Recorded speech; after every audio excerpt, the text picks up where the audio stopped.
Hey guys, welcome back to our channel. Today we are going to draw something super soft, cuddly and close to all of our hearts. A cute teddy bear. You know teddy bear are not just toys. Oh, they are little bundles of love. Whenever we hug them, they make us feel safe, happy and less alone. Yes. Almost everyone has that one teddy bear who listened to our secrets, gave us comfort during tough nights, and become our forever friend. So today, with every line we draw, let's add little bit of love and hugs into a teddy bear and create a cute friend on paper together. Okay, let's begin.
Okay, guys, our little and cute teddy bear is almost ready, my dear friend.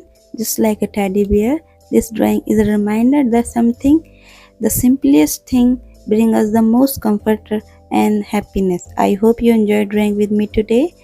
If you like this drawing, don't forget to like, share, and subscribe. And thanks for watching.